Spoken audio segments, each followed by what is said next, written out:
Spoštovana predsednica Obama Škofa, predsednik vlade, spoštovana voditelja in Katona, dobro jutro.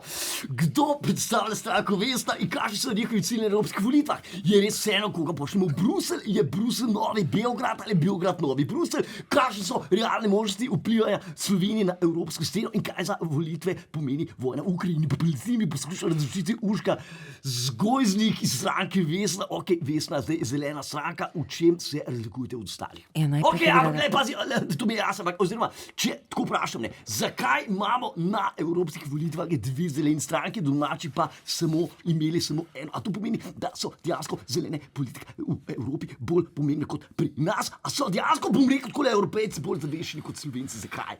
No, to mogoče ni najbolj... Ok, pa se gleda se strinjava v bistvu, pa če pustiva zdaj to in pogledava malo prihodnost. Globalne politične sile se v zadnjem času spreminjajo, ZDA in Rusija se spuščata v novo hladno vojno, ne? Ampak tukaj je še Kitajska, ne? Ki je v zadnjih 50 letih tudi gospodarsko ujela razvite države, ne? Pribuja se jasno tudi Afrika, pribuja se Južna Amerika. Kje je v tej sliki Evropa? A še ima kaj politične moči? A samo spimo na lavorikah stare slave? No, jaz mogoče ne bi tega tako... Ok, vi mislite tako, ampak ne vem, če se bodo volivke in volivci strinjali z vami, ne? Na vse zadnje vam na parlamentarnih volitvah ni uspel, ne? Zakaj mislite, da vam bo uspel na evropskih? No, na evropskih nam gotovo... Ok, ampak upate, da se vas bodo nekateri želeli znebiti na ta način, da vas za nekaj časa pošljajo v Bruselj? Ja, mogoče... Ok, valjda, se strinjala, ampak polno razumel. Hvala, Urška, da si z nami delila te poglede v evropsko politiko. Želim vam veliko sreče in pa seveda pametnih odločitev. Se vidimo naslednjič na istem kanalu, v isti oddaji, z istimi forami. Lepo smejte, živo. A lahko je sploh karkoli povem? Zmanjkaj čas, srečo, feži bom nazaj na RTV.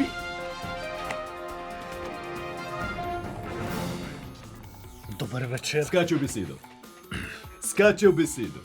Se ti zdi? Od nekdaj mi je šlo to na živce. Se ti zdi? Jaz gosta prekinem. No, in moram videti utihnu. Bebec, ne? Jaz pa rečem dobro. Da ti vi rečete dobro. Dobro. Ne, kaj pa on pa skače v besedo. Mogoče pa tudi pravega tempa ni imel, ne? Mi dva ga imava, zato greva kar takoj naprej. Ne želim. Boš ti žrebal. Ne bom. Ne bom, da mi bo potem požar na Twitterju očital, da sem stari plačanec. Ne bom. Ker ti žrebaj. Potem pa meni očitaš. Strelu daj. Dobro, naj strel. On ima Twitterja. Jaz sem plačan za to. In kaj je to? NSI. Nova Slovenija. No, pa vendarle Nova Slovenija. Krščanski demokrati. Bojan Požar, to piše. Dobro, gremo na teren do Nove Slovenije, odkudar se nam javlja Bojan Požar.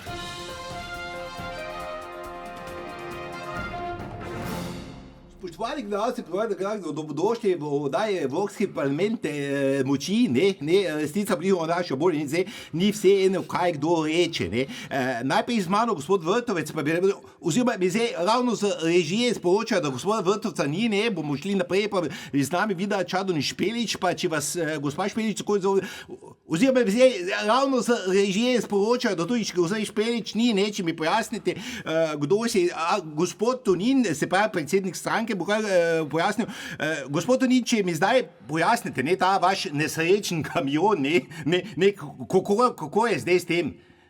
Dejstvo je, da je sezona v tem trenutku... Ampak bodite kratke, da natkemo, skošli na oglase. Prosim vas, da ne razdvajate tega pogovora. Jaz sem se odločil, da odgovorim na vaše vprašanje. Jaz lahko tudi grem z tega studia, če hočete. Ampak s čem boste šli z tega studia? Pred časom ste se na kongres pripeljali s skuter rolko, z tega studia, tu šli skuter rolko, to me zdaj zanima. Skuter rolko bom šel iz tega studia, seveda pa leta sem tukaj. Pa če se boste vozili v Bruselj za skuter rolko, če se to pojasnite, prosim. Skuter rolko bom šel iz studia, kolikor bo... Pa če ste kratek in jedrnatki, boš šli na oblastna poročila, Kratek in jedrnatki, zdaj ne moramo odgovarjati na vprašanje. Prosim vas, v tem trenutku je najbolj pomembno za Nova Slovenija nekako je v prvi vrsti. Ampak kaj boste naredili, recimo, če Ljudmila vas premaga, ker ste vi na prvem mestu, na zadnjem mestu, z zadnjega mesta... Prosim, da me ne razdvajate z Ljudmilo. Vi razdvajate me z Ljudmilo, prosim, da me ne razdvajate. Dobro, kakokoli niste odgovorili na moje vprašanje, gremo na oglase. Ko se vrnemo z oglasom, boste lahko povedali, jaz pa vmes malo vas prekinil. Jaz sem vedel, da moram iti iz tega studija že prej, pa evo, bom šel pa zdaj leto.